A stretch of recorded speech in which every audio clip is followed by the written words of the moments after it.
هاوڵاتیان و دانیشتوانی چەرموستی لە ناحیەی شۆڕشی سەر بە قەزای چەمچەماڵ نیگەرانن لە نەبوونی خزمەتگوزارە سەرەتاییەکان بە گشتی و نەبوونی ئاوی خواردنەوە و لاوازی تۆڕەکانی دابەشکردنی ئاو بەتایبەتی و داواکارن لە لایەنە پەیوەندیدارەکان بەدەم کێشەکانیانەوە بچن و گرفتەکانیان بۆ چارەسەر بکەن.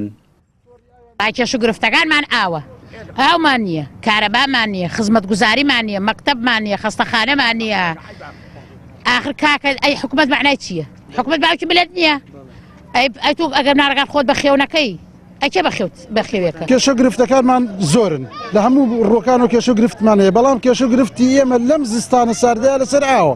یعنی مای پێکەنینە لە چلەی زستانە تۆ ئاوت نەبێ خۆت پێ بشۆری، یەک تەنکەر ئاو بەو تەنکەرانە ئەکڕین تەرەکتەر بە 10,000 دینار لەبەر شۆری ئاوەکە کەف ناکە کە خۆتی پێ شۆری. کۆمپانیای بەڕێز و دایرەی ئاو ئێمە لە بین هەرکوانە سوتاوین وەکو ملەتەکە، ئەوەڵێ عایدەوە ئەوەڵێ عایدەوە ئەوەڵێ عایدەوە وەکو گەنم لەوە بێ.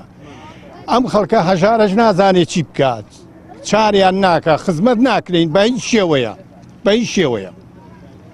مساوەتە مەکتەبمان نییە، شار بێ مەکتەبە بێ، شار بێ مزگەوتە بێ، شار بێ خەستەخانە بێ، شار بێ خزمەت گوزاریە بێ. بەم شێوەیە کەوا جەنابتانەوەم خەڵکە هەمووی ئەبینیە کێ ئەڵێ وانە بابێ بەرامبەر من بڵێ وانە. سەبارەت بە گرفتەکانی دانیشتوانی چەرموستی ئەندازیاری پرۆژەکە باس لەوە دەکات ئەو ماڵانی گرفتی تۆڕی ئاویان هەیە ژمارەیان 35 بۆ 40 ماڵە و بەم زوانە چارەسەر دەکرێت. سەبارەت بە نەبوونی خزمەتگوزارە سەرەتاییەکان ناوبراو ئاماژەی بۆ ئەوە کرد ئەوەی کە پەیوەندی بەوانەوە هەیە جێبەجێیان کردووە و ئەوەی ماوەتەوە دەبێت حکوومەت جێبەجێی بکات. ئێمە وەکو خزمەتگوزاری ئاوەکە ئێمە بەپێی تەسمیم و دیزاین کرمانە کە موافقەی ئاوی دەوروبەری پێوەیە و بە ئیشافی ئەندازیاری ئاو ئەمە ئەو کەمی مەسەن ئاوش چەند ماڵێکمانی ئاوی پێناگە ئەوش هۆکەی ئەوەیە کە زەختی ئاوکە کەمە. ئەو زەختە ئاوەش ئێمە بە ڕێزی 2 پمپمان هەیە لە خەزانی سەرۆدامانە ئەو 2 پمپە ئیش ناکە.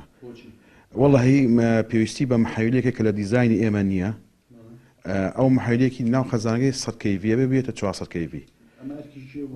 ئەمە ئەرکی حکومت لە بەری محەویلە دانان ئەو کە لە دەرخسێ ئێمە هاتو محەویلیان نییە. طبعا کە بێ محەویلی بۆ دامی ئایکردی حکومەتە. وەڵڵاهی ئەم کێشەیەکەوە مەسەن وەکو ئاوەکەی من ڕئیسی ڕاستە وەکو ڕەبتی بێمونی لە وەکو دیزاین ئیشمان کردو بەس هەوڵمان داوە 25 ماڵ ئاوی کە بۆ نایەت ئەوش بۆ هۆی زەختەکەوێ هەوڵمان داوە خەتێکیان بۆ ڕاکێشی ئەوش خۆ دەزانی خەیرانی داراییە داوامان کرد لە کۆمپانیات پارەمە بۆ داوەش ڕەزامەندیان داوە بەس هێشتا نەگەیشتە دەستمان پارەکە بکات بە زووترین کات ئەوش هەمتەوە. چەرموستی یاخود کۆمپانیای بەڕێز لە ئامانجی نیسانی ساڵی 2008ەوە دروست کراوە و لە 1459 خانوو پێک هاتووە 850 خانووی تەواو بووە و 609 خانووی لە قۆناغی کارکردندایە و بڕیار وایە لە کۆتایی ساڵی 2017دا تەواو بکرێت و ژمارە خێزانەکانی لە ئێستادا 600 خێزان دەبێت و لە ڕووی ئیداریەوە سەر بە ناحیەی شۆڕشە. جەلال جەباری، کەناڵی ئاسمانی پەیام، چەرموستی لە ناحیەی شۆڕش.